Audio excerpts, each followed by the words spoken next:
মুসলমানের ঘরে আমাদেরকে কে নির্বাচিত করছেন? কে? ভালো মতে বলেন।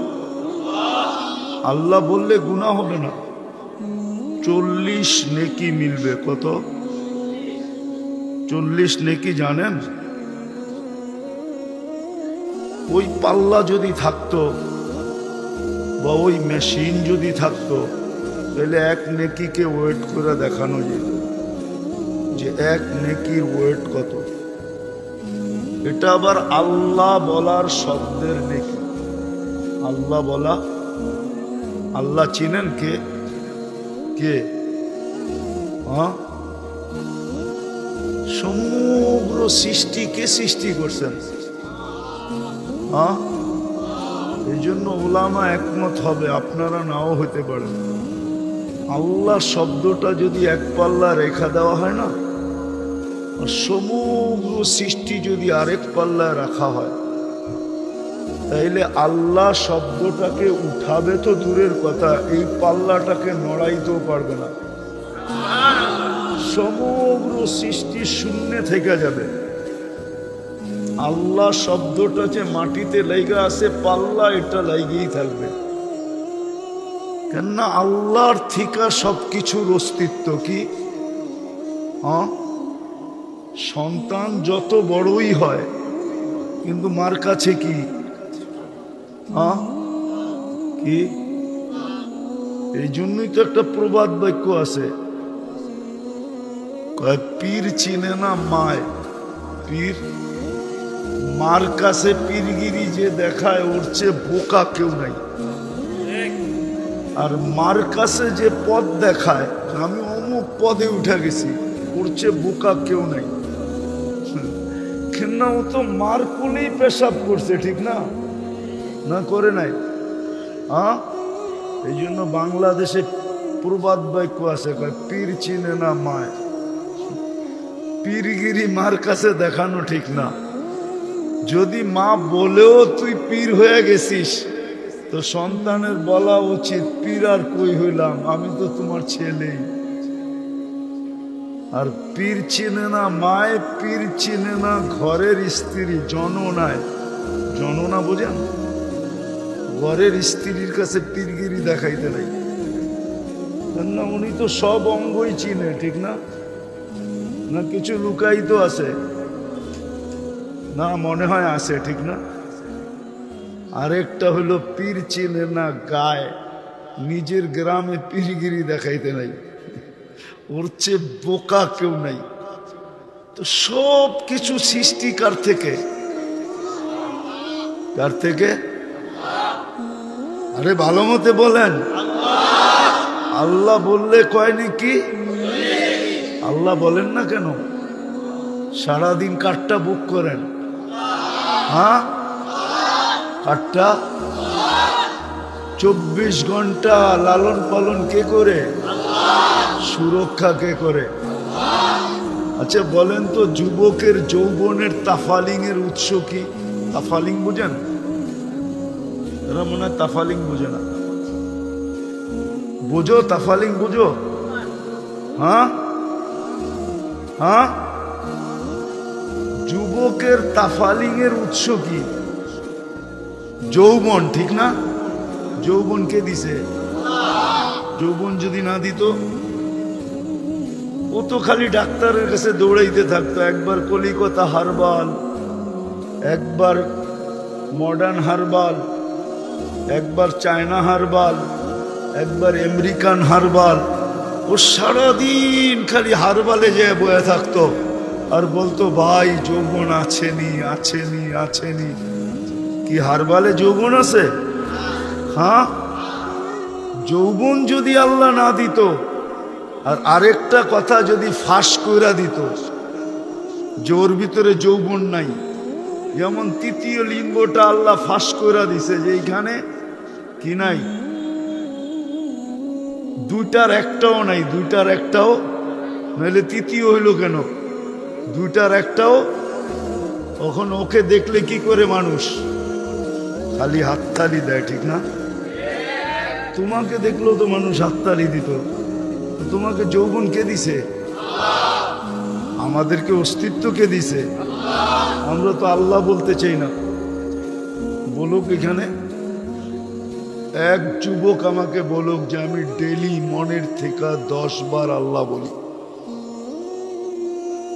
এক যুবক বলুক আমাকে যে মনের থেকে আমি ডেলি 10 বার আল্লাহ বলি।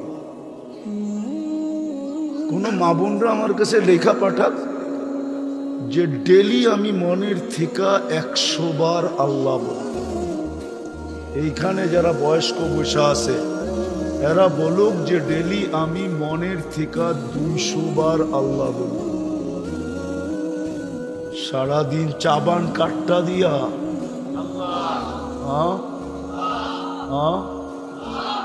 এটা কি কোনো লোহার লগে ফিট করা আছে নাকি? সারাদিন তো চাবান, সারাদিন কাটটা বুক করেন। তো বলতেছিলাম যেটা কথা অন্যদিকে চলে যাবে, গুছায়া নিয়ে আসতেছি। যাকে আল্লাহ সৎ ইচ্ছায় মুসলমান হিসাবে নির্বাচিত করছেন, এই নির্বাচন কার পক্ষ থেকে? না নির্বাচন কমিশনের পক্ষ থেকে, না কোনো দলের পক্ষ থেকে, না দুনিয়ার কোনো দেশের পক্ষ থেকে। ডাইরেক্ট নির্বাচন কার পক্ষ থেকে? যাকে আল্লাহ মুসলমানের ঘরে আল্লাহ নির্বাচিত করে যাকে মুসলমান বানাইলেন। ইসলামের কিন্তু বেনিফিট আছে, বেনিফিট। বেনিফিট বুঝেন তো? লাভ আছে, লাভ। মুসলমান আজকে ইসলামের লাভ জানে না যে ইসলামের লাভটা কি, এইখানে লাভ কি, ওইখানে লাভ কি। এই জন্য আমি মাঝে মাঝে বলি একটু ধ্যান দিয়ে শুনতে হবে।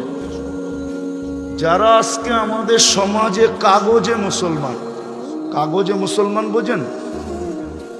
আমি বুঝায় বলতেছি, যখন আইডি বানাইতে যায় ধর্ম কি লিখতে হয় তখন ইসলাম লেখা আসে। পাসপোর্ট বানাইতে যায় ওইখানে যখন ধর্ম কি লেখার প্রয়োজন হয় তো ইসলাম লেখা আসে। জাগা জমিনের দলিল করতে হয় ওই সময় যখন ধর্ম কি তখন ওইখানে চুপে ইসলাম লেখা আসে।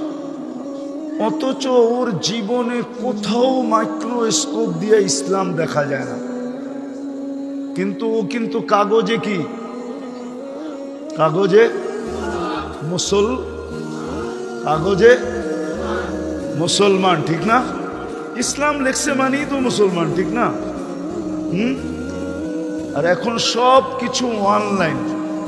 কি অনলাইন না? মনে হয় বুঝাইতে পারি না। আপনি লিখতে দেরি, অনলাইনের মাধ্যমে সারা দুনিয়ায় ছড়াইতে দেরি হয় না, ঠিক না? তো দোজখে যাওয়ার পরে যখন কাফেররা ওই ব্যক্তিকে বলবে যে আমরা তো অনলাইনে দেখে আসছিলাম তুই মুসলমান, কিন্তু তুই আমাদের সাথে কেন? আমরা যে আযাব বুক করতেছি তুইও ওইটা বুক করতেছিস কেন? কেন অনলাইনে তো দেখলাম তুই মুসলমান, তোর তো এখানে থাকার কথা না। আল্লাহর রহমত জোশে উঠবে, ওই সময় আল্লাহর রহমত জোশে আসবে। কোরআন এইদিকে ইঙ্গিত দেয়। তো আল্লাহ ঘোষণা দিবে এই ধরনের লোকগুলাকে দোজখ থেকে বাহির করো। আর যখন বাহির করবে তখন কাফের জগৎ চিৎকার দিবে, ইয়াউমা ইয়াওয়াদ্দুল্লাযীনা কাফারু লাউ কানু মুসলিমিন। চিৎকার দিয়া বলবে আফসোস, আমরা যদি কাগজেও মুসলমান হইতাম তাহলে আজকে চিরদিনের জন্য দোজখ থেকে বাহির হওয়ার সুযোগ হইতো। তাইলে এটা হলো ইসলামের আখেরাতের বেনিফিট, লাভ। দুনিয়াতেও কিন্তু ইসলামের লাভ আছে। তো আমি যেটা বুঝাইতে চাইতেছি, অল্প সময় ধ্যান দিয়া শুনতে হবে। কিন্তু যুবক, হতে পারে তোমার দিলে আজকে এই বৃষ্টি ভিজা সামিয়ানার নিচে তোমার বুঝে আসতে পারে। খুব ধ্যান দিয়ে শুনতে হবে। যাকে আল্লাহ মুসলমান হিসাবে নির্বাচিত করছেন, মুসলমানের ঘরে অস্তিত্ব দিয়েছেন, এটার সাথে আরেকটা অ্যাড করা যায়, যাকে আল্লাহ কুদরতি হাতে বাছাই করা। বাছাই বোঝেন কি? বাজারে গেলে যেরকম আপনি আপনার পছন্দের বাহিরের একটা শাকও কিনেন না, কিনেন? মনে হয় বুঝাইতে পারি না। একটা শাকও আপনার পছন্দের বাহিরে কিনেন না, বরং শাকের মুঠাটা নিয়ে আবার রশিটা খুইলা দেখেন ভিতরে কোনো পচা আছে কিনা, ঠিক না? যে আল্লাহ আপনাকে আমাকে বাছাই করে উম্মতে মুহাম্মদী বানাইছেন, কি কইরা বাছাই কইরা কোরআন দিতেছি, হুয়াজতাবাকুম, কোরআনের শব্দ, জাহিদু ফিল্লাহি হাক্কা জিহাদি হুয়াজতাবাকুম ওয়া জাআলা আলাইকুম ফিদ-দীনি মিন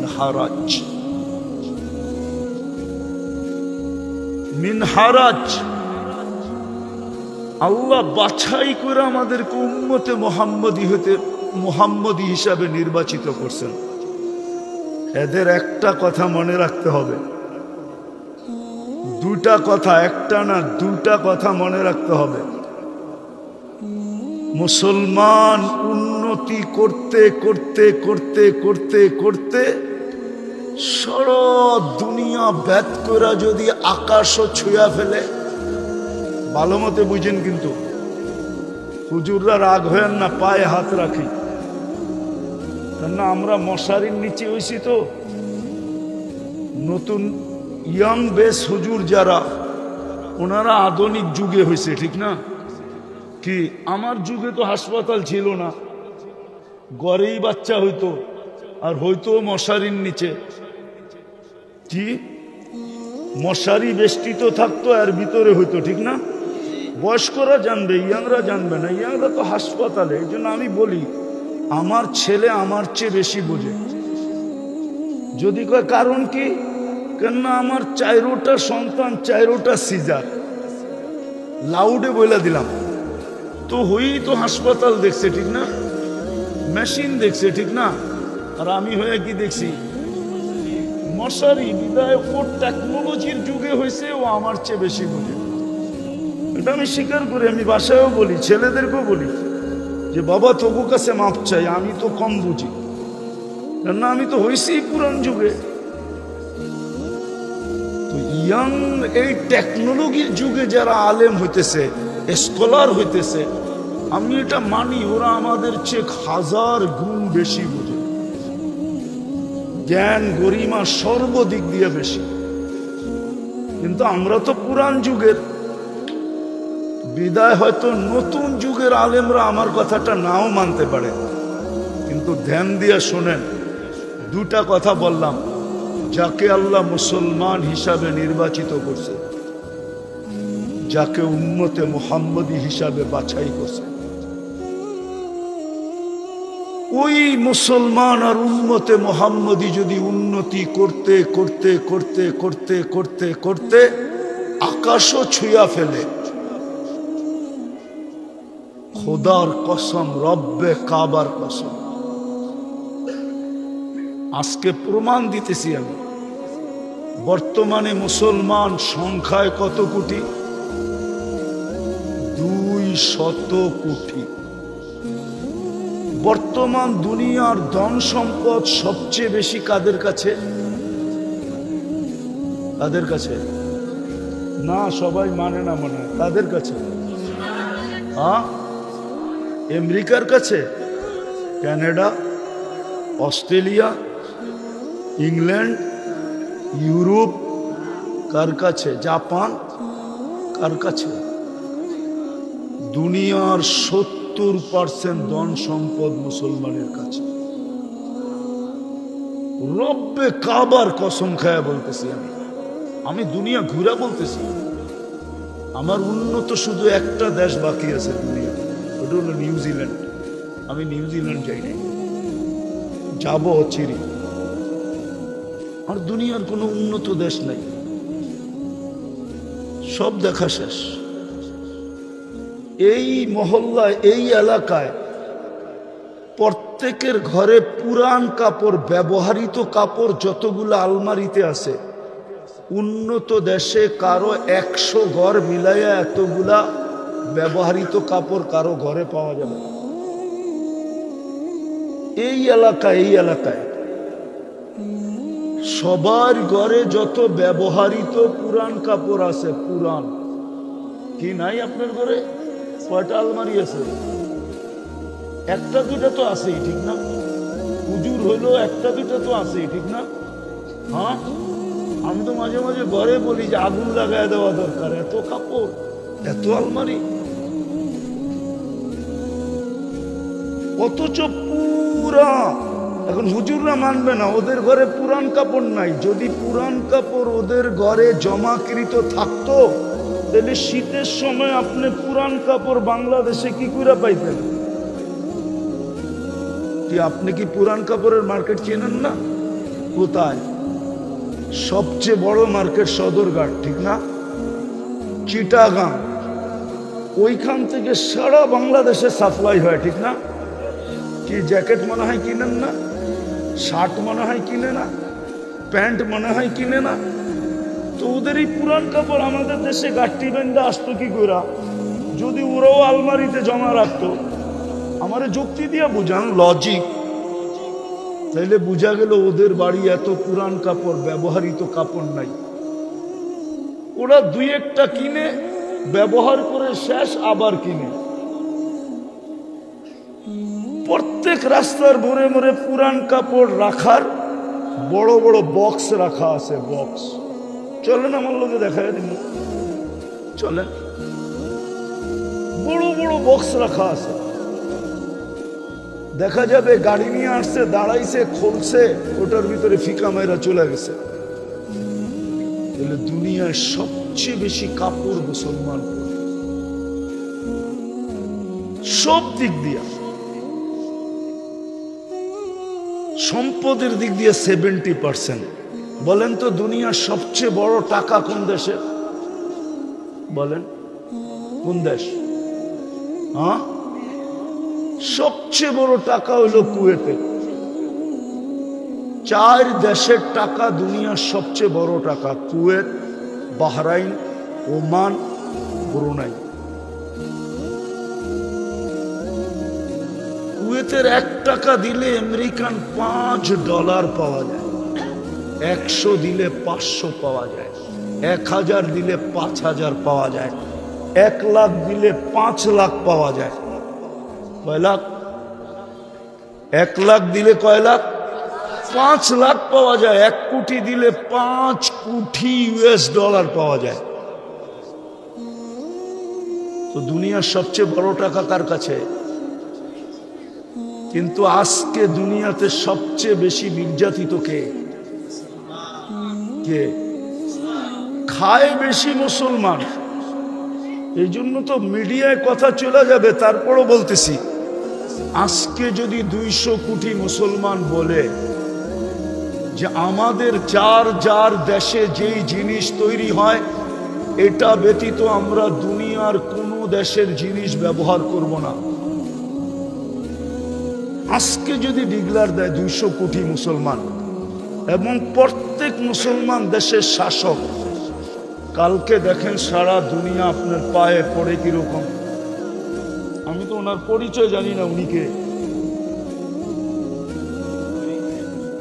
ওলামা পরিষদের সভাপতি, আমি মনে করছিলাম অন্য কেউ। দুনিয়ার সবচেয়ে ব্র্যান্ডের জিনিস কারা ব্যবহার করে বলেন তো? দুনিয়ার যত ব্র্যান্ড আছে সবচেয়ে বেশি কাদের টাকায় বিক্রি হয় জানেন? মনে হয় এখনো আপনাদের বিবেক খোলে না, ঠিক না? বাংলাদেশে 20 লাখ টাকার জুতা বলে পড়ে, ওটা পরে না মাথায় দেয় এটাও আমি জানি না। আমি একবার পেপারে দেখছিলাম একজনের জুতা বলে দাম কত, নাম বলবো না, নাম বললে চেনা ফেলবে। জুতার দাম কত? ওটা মাথায় দেয় না পড়ে? ওই যুবক বল না, ওটা মাথায় দেয় না পড়ে? হ্যাঁ, জুতা 20 লাখের হওয়ার দরকারটা কি? টি শার্ট বলে 2.5 লাখ টাকা, কত? হ্যাঁ, ওটা কি রূপার কাপড়, রূপার সুতা? আমরা তো মাঝে মাঝে দেখি, আমি কিন্তু ব্যবসায়ী, শুধু হুজুর না, আমি মাঝে মাঝে দেখি পুরান যুগের সুতার, রূপার সুতার ওড়না নিয়ে আসে আমাদের কাছে। ওড়না বিয়ের সময় যে পড়াইছে, আগে রূপার সুতা দিয়া ওড়না তৈরি হতো, যেমন বাংলাদেশে ঢাকাতে আগে মুসলিম শাড়ি তৈরি হতো, ঠিক না?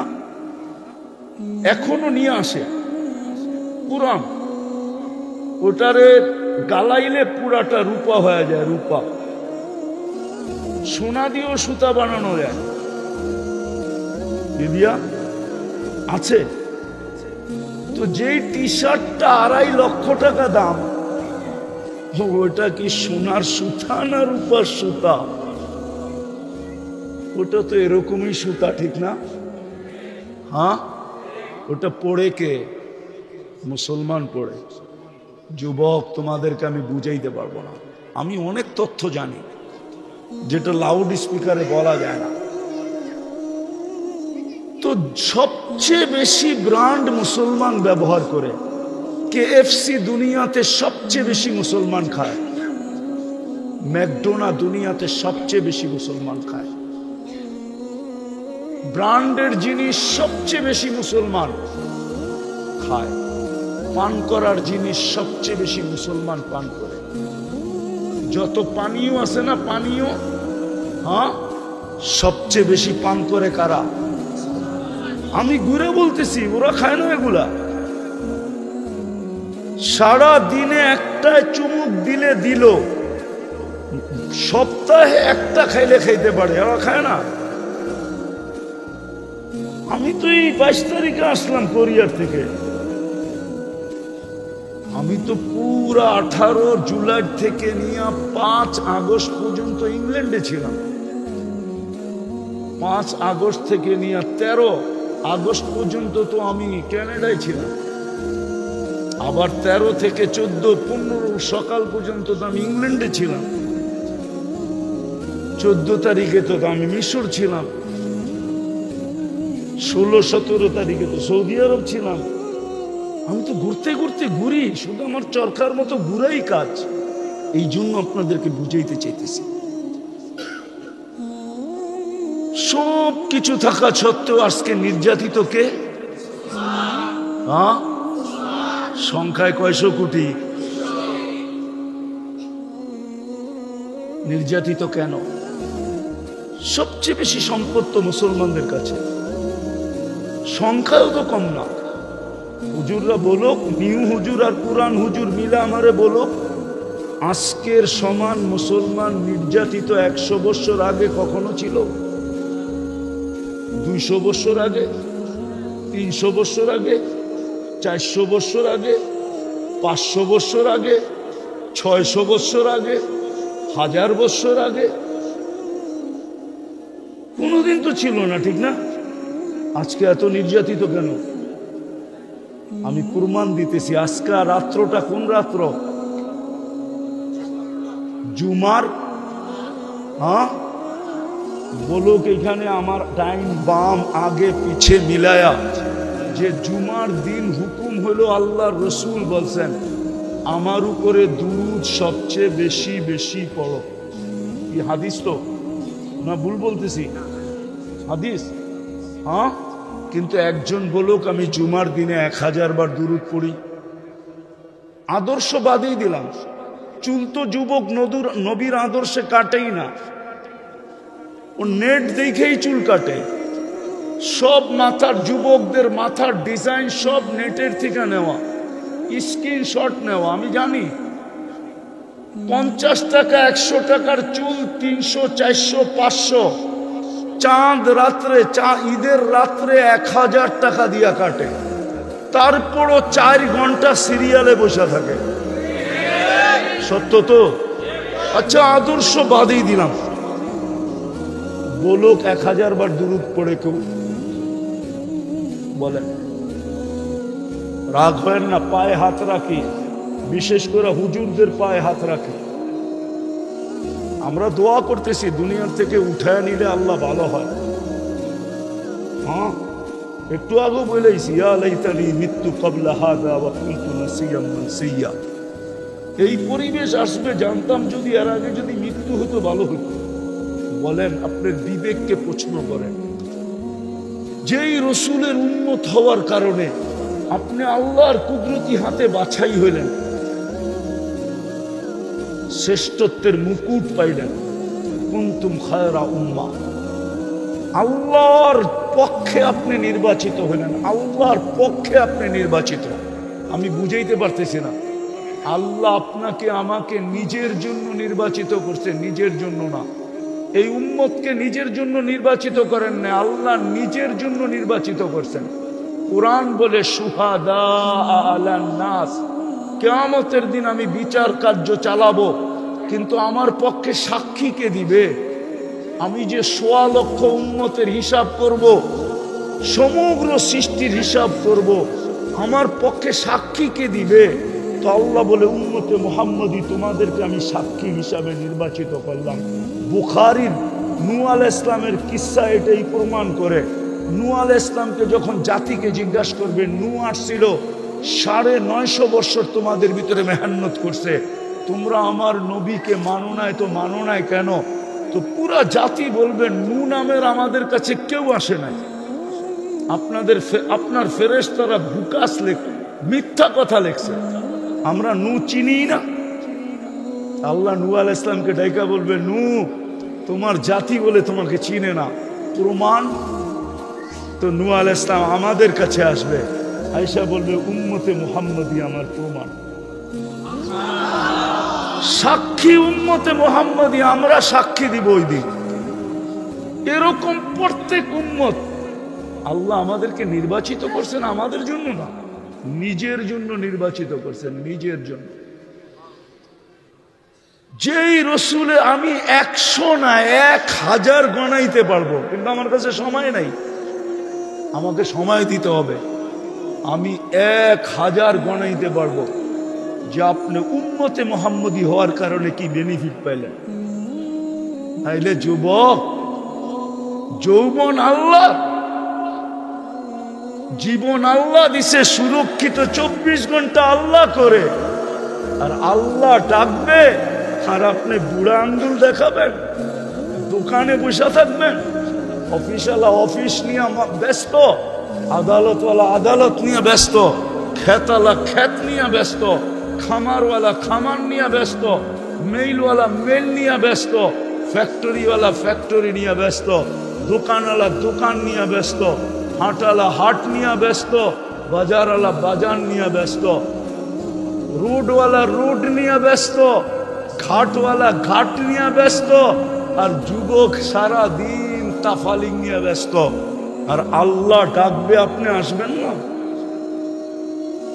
২৪ ঘন্টা কার বুক করি? অক্সিজেন কে দেয়? সুস্থ কে রাখে? সবকিছু কার? ওই আল্লাহ ডাকবে, আপনি আসবেন না? আপনি ভাবতেছেন আল্লাহ ওসির থেকে দুর্বল, ঠিক না? আপনি ভাবতেছেন আল্লাহ এসপির থেকে দুর্বল, ঠিক না? আপনি ভাবতেছেন আল্লাহ ডিসির থেকে দুর্বল, ঠিক না? আপনি ভাবতেছেন আল্লাহ মন্ত্রীর থেকে দুর্বল, ঠিক না? আপনি ভাবতেছেন, এই জন্যই তো আল্লাহ দৃষ্টি আকর্ষণ করছে। উনদুরিলাস সামাই ওয়া ইরতিফাইহা, মাঝে মাঝে আকাশ দেখিস আর উচ্চতা দেখিস। তারাউনাহু বিগাইরি আমাত, তোদের বিজ্ঞান আজ পর্যন্ত খুঁটি খুঁজা পায় না, কোনোদিন পাবে না। যদি খুঁটি ছাড়া দাঁড় করাইতে পারি তো তোরও কানে ধরে ঘুরাইতে পারি না, পারে না? হ্যাঁ না, শুধু মুখে মুখে বলি, তাহলে আল্লাহ ডাকলে আসে না কেন? অথচ কয়টা পদের মালিক বলেন না? কয়টা? জানাইছে শুধু ৯৯টা, শুধু ৯৯ না তো, অগণিত পদের মালিক। বুঝার জন্য যেন বুঝে আসে, এই জন্য মোটা মোটা ৯৯টা আমাদেরকে জানাইছেন। নাহলে আল্লাহর গুণ ৯৯টা না, পদ ৯৯টা না, অগণিত পদের মালিক। ওই আল্লাহ ডাকবে আর আপনি আসবেন না? এইবার নিজেকে নিজে প্রশ্ন করেন, যদি স্বীকার করেন সারাদিন আল্লাহটা ভোগ করি, তা আপনার মতো নিমক হারাম কে আছে বলেন? আপনি আপনাকে প্রশ্ন করেন। হ্যাঁ, আপনাকে প্রশ্ন করেন যে আপনার চেয়ে বড় নিমক হারাম কে আছে? ও যুবক, একটু ভাবো না, তোমার চেয়ে বড় নিমক হারাম কে? রাগ হয়েও না, প্রশ্ন করো তুমি তোমাকে, তোমার চেয়ে বড় অকৃতজ্ঞ কে? আমাকে দ্বিতীয়টা দেখাও যে তোমার চেয়ে বড় অকৃতজ্ঞ কেউ আছে। সামান্য একটু দুনিয়ার সম্পর্কের ভিতরে ফাটল ধরলে হাতকড়ি পর্যন্ত পড়তে হয়, জেল জরিমানা হয়, ঠিক না?